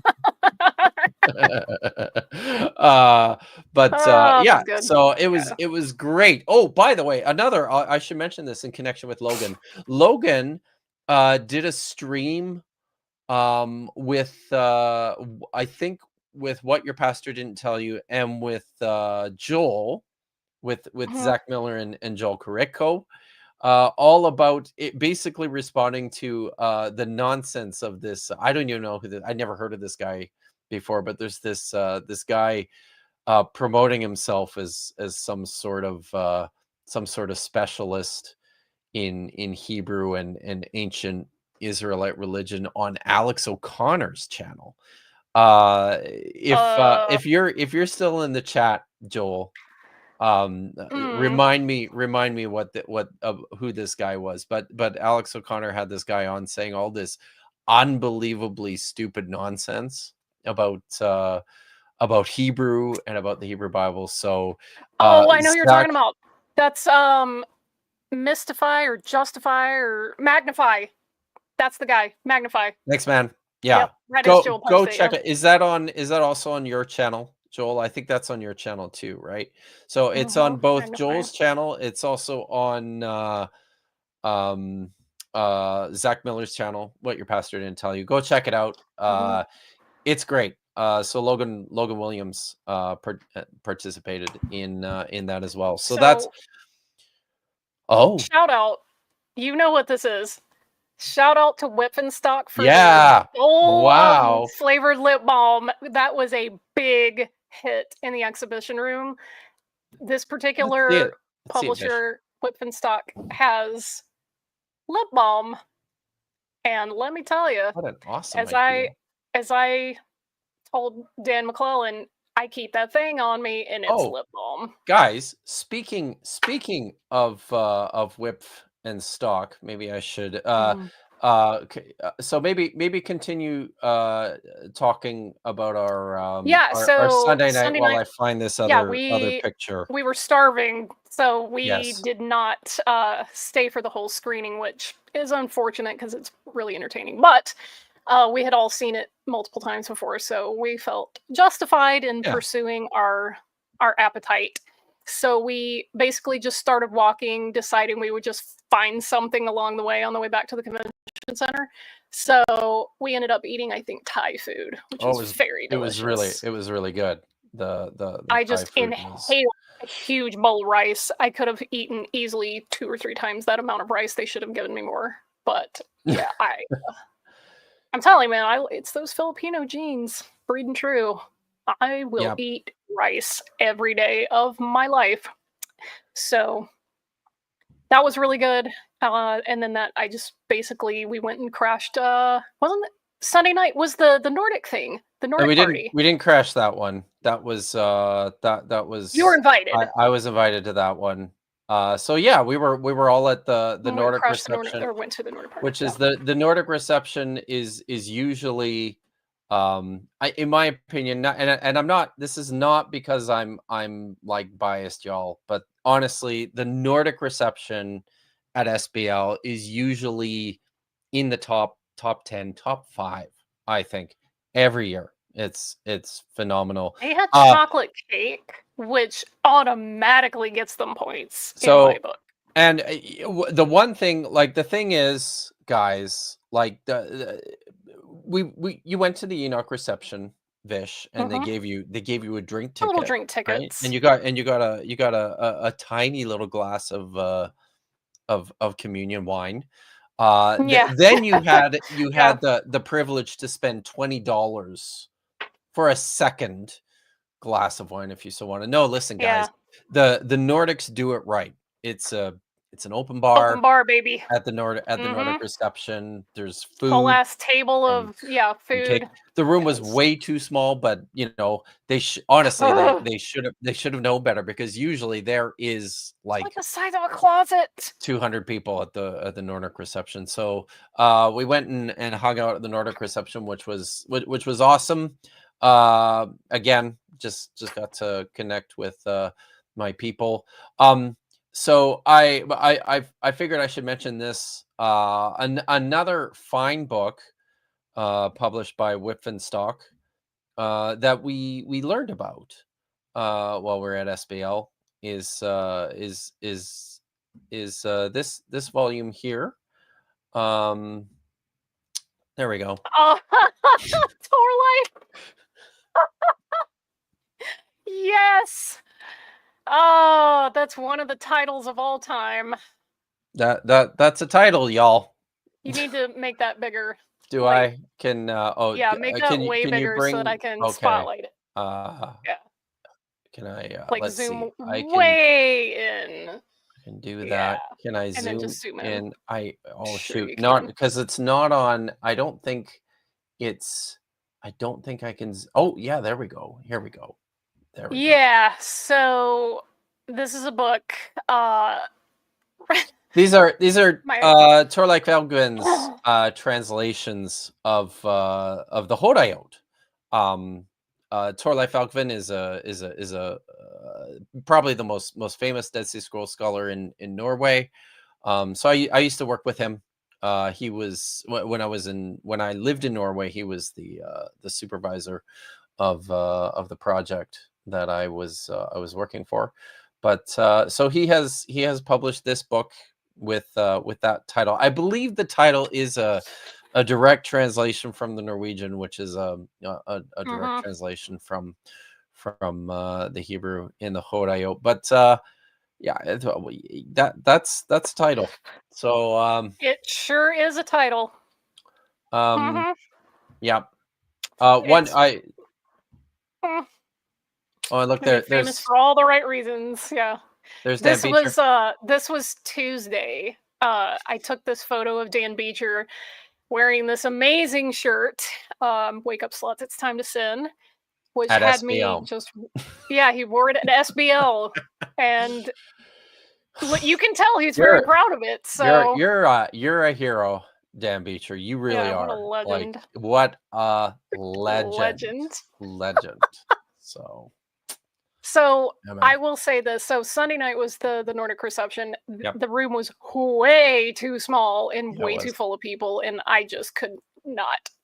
My introvert self was like, nope, gotta go. Too many people, too many things happening. So I went and crashed out.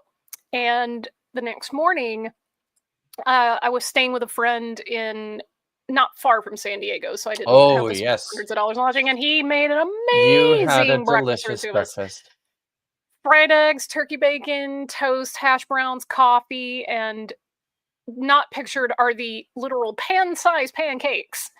So wow, literal the size of the entire pan pancakes. Vish, So, I only just I'm noticed hungry. that your friend has a red rum coffee cup. That's awesome. I love it. I was wondering when anybody was going to notice that. So thank you. Vadim wants you to explain the mug. Is that a real question, Vadim? Is that a real question? Because it's from I mean, The we Shining. can, but yeah, that's I can. It's just surprising. it's from The Shining. So. Wow. Yeah, my friend, much like myself, he likes spooky movies. So when he was like, "Hey, I have a red rum mug. Is that weird?" I'm like, "No, I will drink out of the red rum mug." So I also learned that Matt Monger likes spooky movies, so I will be compiling lists for the both of them. So if you haven't seen it, go watch The Shining. And then after you watch The Shining, you should also watch Dr. Sleep. Oh yeah. The sequel, which is phenomenal. Oh, it's good. So it's good. But quite liked it. So Vadim says that not everyone has that written on their coffee. True. That is true. That's a fair observation. So yeah, that was Monday morning. That was Monday morning. That's right. That was a good breakfast for me to eat because I went all freaking day Monday. That was the longest day for me by far. I got to the convention center around like 9:30ish and didn't leave until probably 7 p.m. and not staying on site makes that exhausting. So that's why I really didn't do much of anything on Monday night. I was completely wiped out. You can't wander back to your hotel room for nope, couldn't take a nap. That's as anybody who knows me knows, I love naps and I need them almost daily. So not being able to take a nap was pretty rough. Also, who's shining? If you say Kings and not Kubrick's, I'll unsubscribe. Oh no! Oops. What if Star War? Listen, I think that's funny. Kubrick's Shining is I mean I loved Kings, obviously. They're two different stories, though. But it's two totally different things, right? And honestly, I'll tell you what it is for me. It's the lodge at Mount Hood, which is what Kubrick selected for his filming location, right? Stanley Hotel, I think. Yeah. It's incredible. Like it's a character. Iconic. It is a character in the movie, and dude, like it. Oh, it just I had seeing The Shining made me want. I mean, it put a bug in my ass and got me to Mount Hood to go snowboarding, right? Like that's the reason I went. Timberland Lodge. That's it. Thank you. My bucket list. Timberland Lodge. Thank you. Yeah. Marcus Omolo, Vishanti, if you like horror, what did you think of Midsommar? Loved it. I own an officially bound printed version of the screenplay that I got from A24. I loved Midsommar. It is the best breakup movie of all time. Yeah. Now I have to watch it again. As soon as you said that, that's literally the writer basically wrote a movie when he had a breakup, and Oh that's my where gosh. a lot of the core of that story came from. Yeah. Yeah, and even Marcus Amal is saying, trick question, Midsummer's a rom-com breakup movie, not a horror. I wouldn't say it's rom-com necessarily, but it is a breakup movie. And A24 this year, they in their gift shop, they sell little tchotchkes and stuff based on a lot of their movies. And for a couple of years, they've had an incense burner shaped like the little yellow cabin that they set fire to at the end of the movie. And this year, they're offering a May Queen tree topper. So if you buy any sort of holiday tree, you can get a May Queen topper for the tree. And I highly recommend it. If any of you want one, I'm a member of their like A24 whatever fan club thing. I've been a member for like a couple years, and I get a 30% discount until the end of tomorrow. So if you want one and you want it at discount, hit me up. Wow. We may have to. I probably we can talk. It's probably yeah, we'll see. Okay. Oh, by the way, I noticed last night when I was watching something on Amazon that Longlegs is coming. Oh, that was good. Coming next week. Oh, Longlegs was good. I haven't seen it yet, y'all. But yeah, next week. I'm not gonna say anything. Next week. It's good. All right. Satan. So after the intermission, I have to say I have to talk a little bit about what I did on Monday morning. Anyone familiar with History Valley, Jacob Berman's channel? Jacob? Know that Jacob was at SBL for the conference, and he was. worked his ass off. I think he did almost like 20 interviews. It is crazy. At least he was interviewing everyone. The man was hustling. And I am very, and he had a great setup too. He's got I think he's got a new camera. He's got a couple of new wireless mics. So I went and did an interview with Jacob on Monday.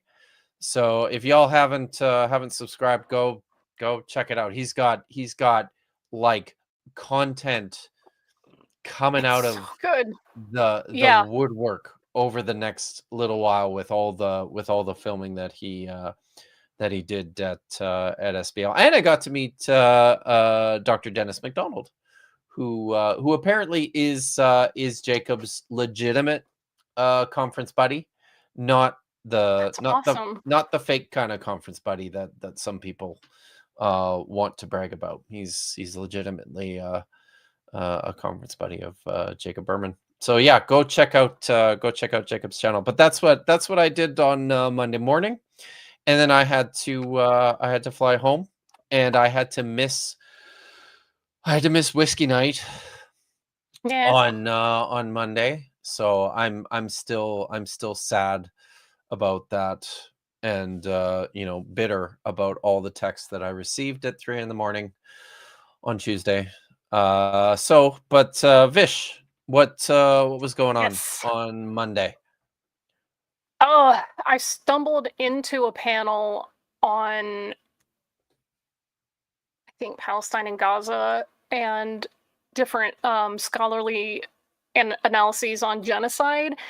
I stumbled into it by accident because I got my schedule confused, and when I was walking to what I thought was going to be Dr. Bird's panel, I passed by a room where people were just clumped outside the room trying to get in. There were so many people trying to get into this room. Wow, and that's awesome. And I'm like, what's going on here? And I looked in, and there was like something on the projector, and I was like, Arr! So being tiny, I slipped in and maneuvered my way close to the front. There were people sitting in the aisles, people against the wall, so I got to listen to a whole half of a presentation on genocide studies, and that was really cool, and I had a great time, and I got to do some networking there for another academic friend of mine here at Chapman University called her name's Shira Klein, and she helps run a collective for academics. It's called Academics for Peace. So you want to be in on that. Awesome. That's great. This thing. Yeah. So after that was over, I don't remember a whole lot because Monday night, it was just, I was exhausted. So it was kind of a blur. Tell us about Jen's book panel. Oh my God, it was so good. So Dr. Bird had a book come out very recently about marriage in the Bible.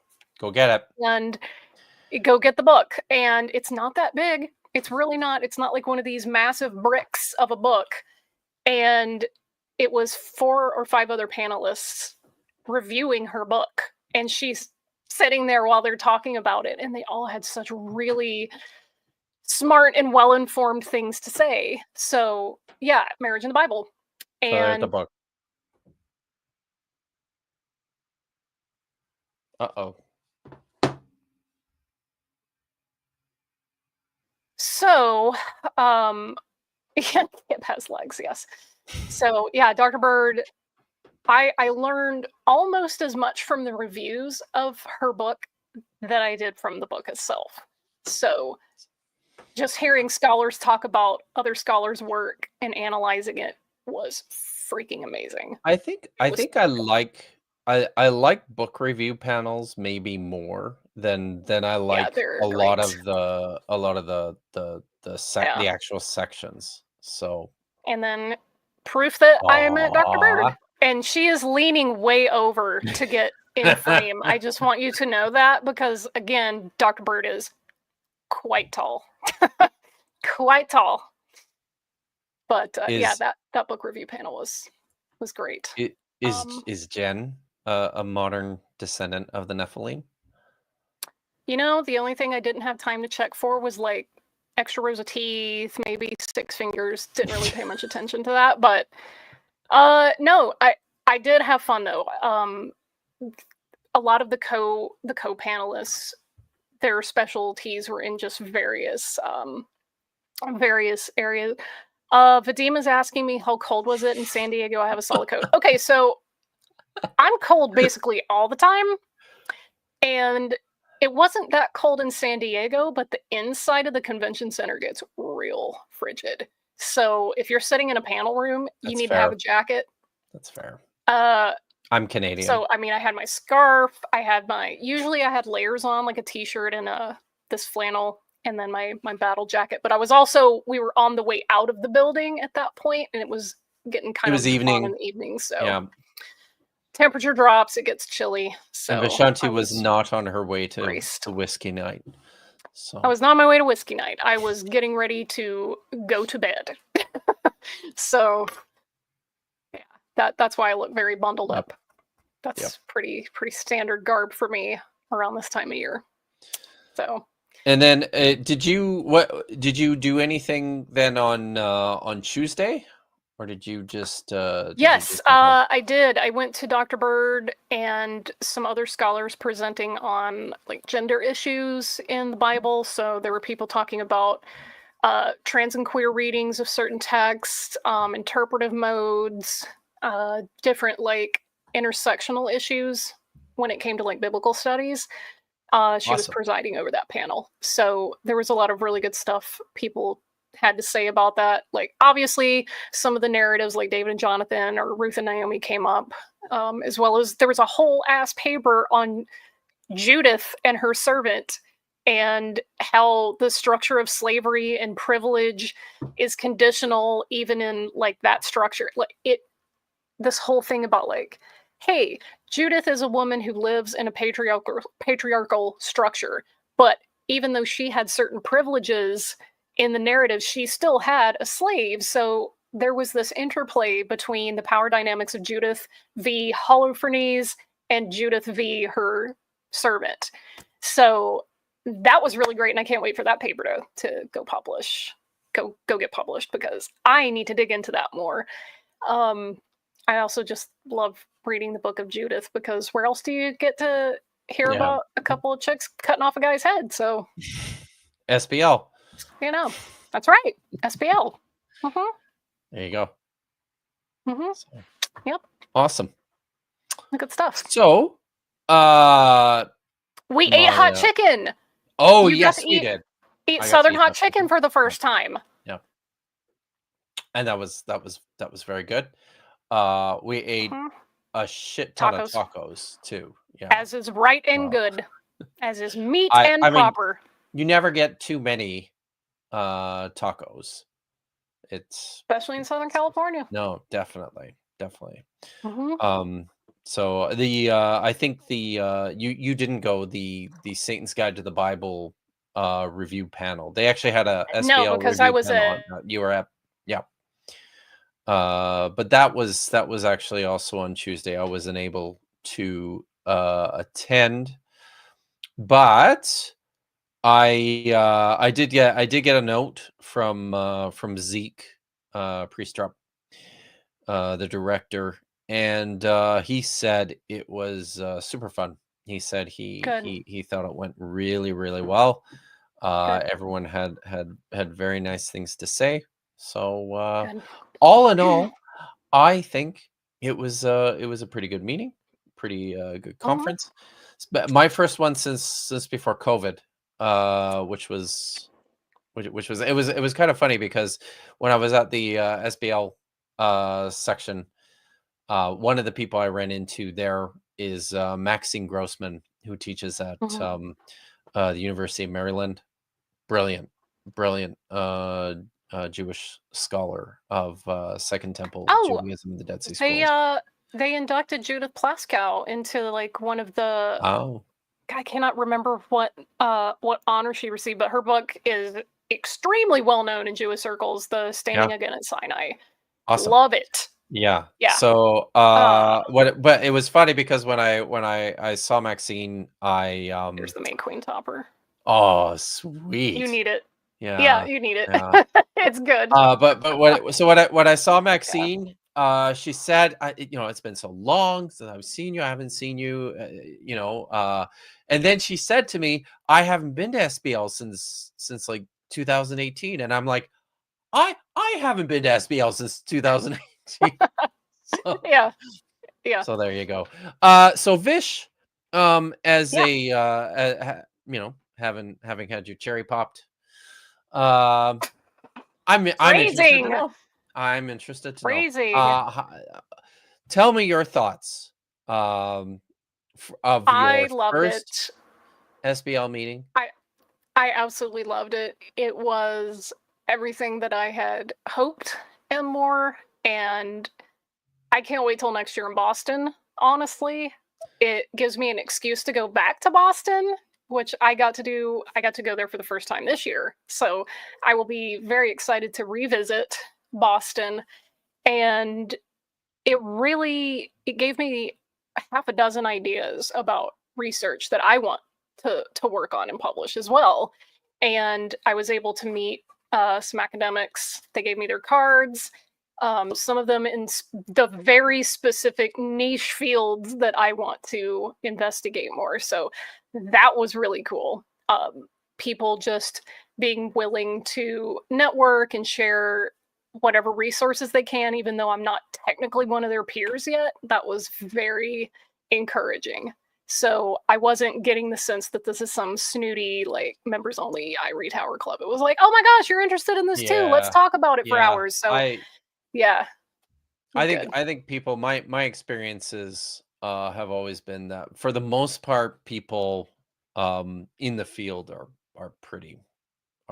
just pretty excited to talk about I mean, it makes sense because when you're hyper specialized, there's just not that many people that you can blab with about it. So anybody that starts to show an interest, you just exactly. Yeah, it's good stuff. I've got one here, one super chat. Thank you very much from Marcos Almalos too. Thanks, Vishanti. That made my day. I think that was what was that? I think that was when you were talking about the Midsummer. That might be when you were talking about Midsummer. Yes. Yeah. I believe so.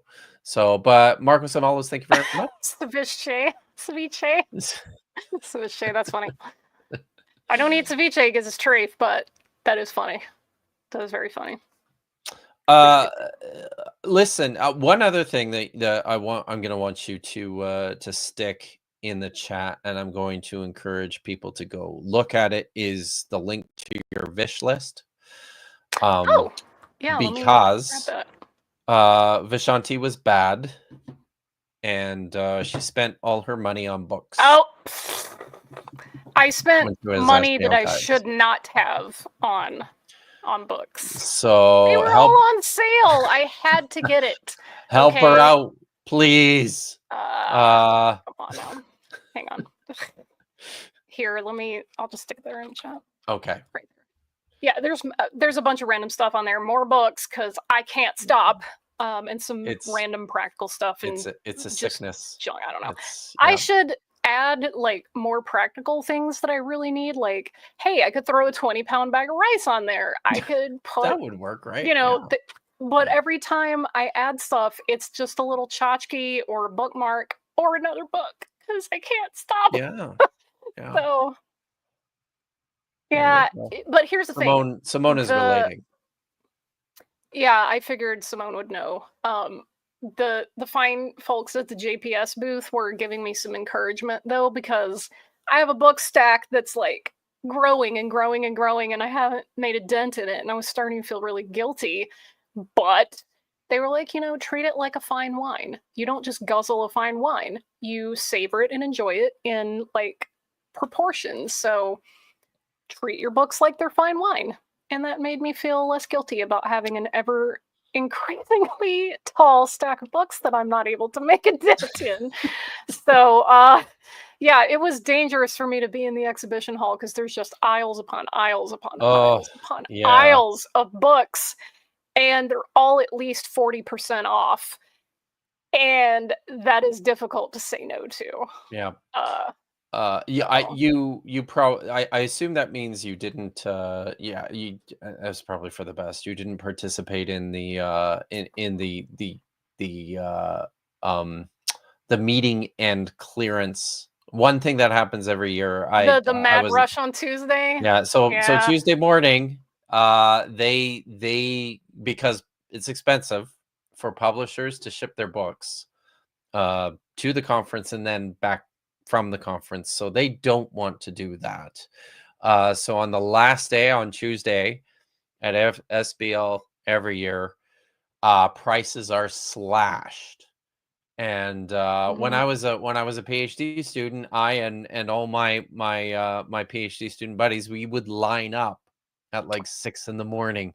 outside the hall, just waiting for the door to open, because as soon as that door opens, it's first come, it's first a mad serve, dash. and it's a mad dash to get your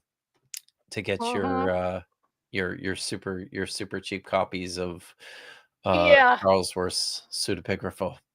So, but yeah, and I will say this though, a lot of those publishers still have their discounts not as steep. That's true. But yes, they're still at discount at least until the end of this month, and then some of them until the end of January. So if you want the books at discount, there are some folks who have been compiling lists of the publisher coupon codes. I saved a lot of catalogs, and I've been posting links to the coupon codes. So if you want those, find one of us on Blue Sky or Discord or whatever, because you can still get them. At like 30-40% off. So I'm here to tempt you to buy books, because if I have a problem, you're gonna have a problem too. All I can say is it's no wonder the librarian is grumpy, right? Yeah. All right. Well, this has been fun. You got anything else? No, I'm just in recovery mode. Recovery mode. I'm trying to plan what order to read these books in, and like at what rate. Some of them are on Hebrew grammar, some are on Jewish leaders. One's a B'nai Mitzvah guide, so if I want to do an adult B'nai Mitzvah at some point, so that would help me prep for that. One's on another one, I can't remember what the other one was on. I got like 4 books, and nice. They're all going to be great, but it's going to have to be tactful, because there's only so many hours in the day. Yep. Indeed, there are. So, maybe I should talk about some stuff coming up. What is coming up? Yeah. Oh, Thursday's coming. We'll do another. Josh and I will be back for another episode of Kippdavis Breed on Thursday. Josh and what's this is bad now that I can't remember his name. Shoot. He Josh and this other guy, I feel terrible that I can't remember his name, actually filled in and handled Kippdavis Breed in my Deconstruction Zone. Deconstruction Zone. Thank you. That's it. Thank you. I was like, what are you doing? I'm sorry, Deconstruction Zone. That's How okay. embarrassing. So they filled in and handled Kippdavis Breed in my absence, which was very sweet.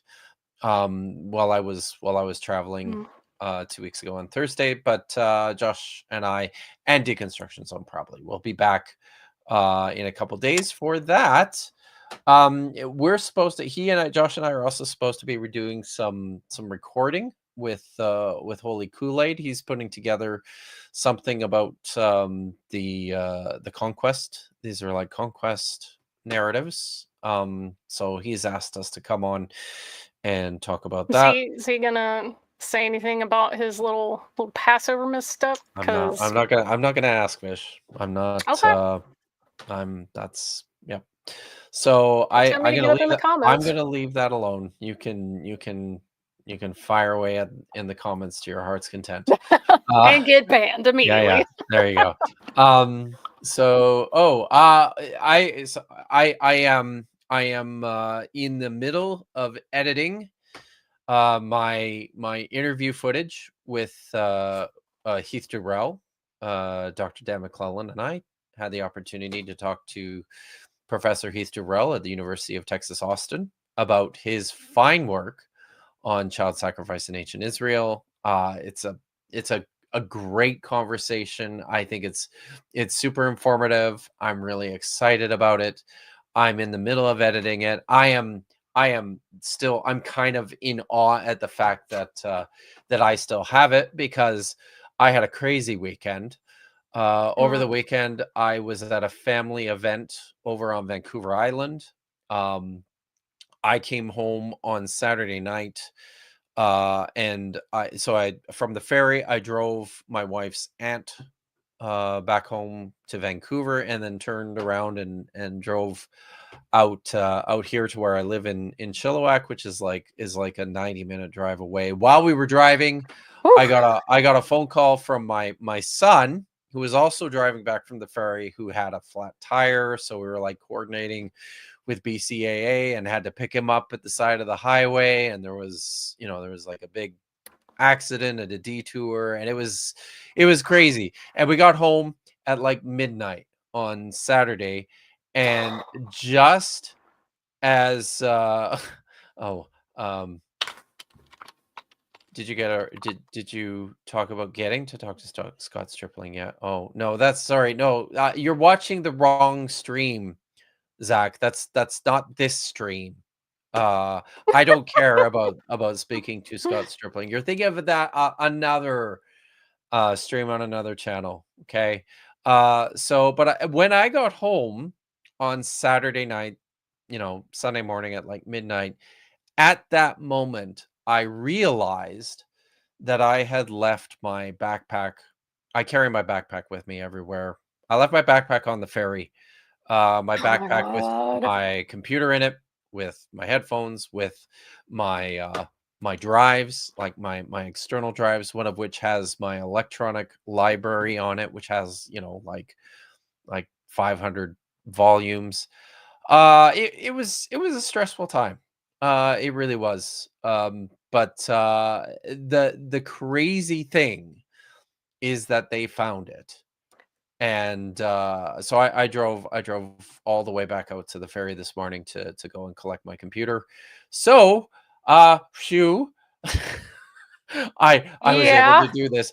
I was able to do this stream today, and I still have all my edited footage for the interview that Dan and I did with Heath Durrell. Keep your eyes open for that, because that's coming.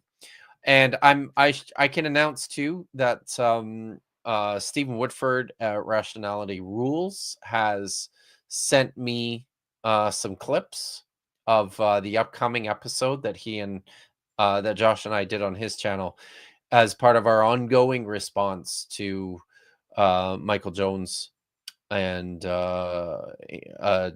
David Falk at Ancient Egypt and the Bible and their thoughts on the conquest. And it's good. It's really good, guys. I'm pretty happy about it. So keep your eyes open for that. I guess hey, did you guys, Vish, did you and Dapper, did you finish No. with you? Oh, all right. Nope, not even close. On Saturday, I guess we'll all be back together on on Dapper's channel. Dapper Dinosaur. Yeah. Yeah. So that'll be fun. I did a lot of stalling and tangents, and apparently someone in the comments did not like that. Oh dear. Oh well. I apologize. So, I don't care. So that's sad. That's too bad. But we'll be, yeah, I guess we'll both be there, which is great. Anything else going on? Aaron Adair sends regards and says that he was happy to meet everybody and he didn't make an ass of himself during his talk, so he counts that as a success.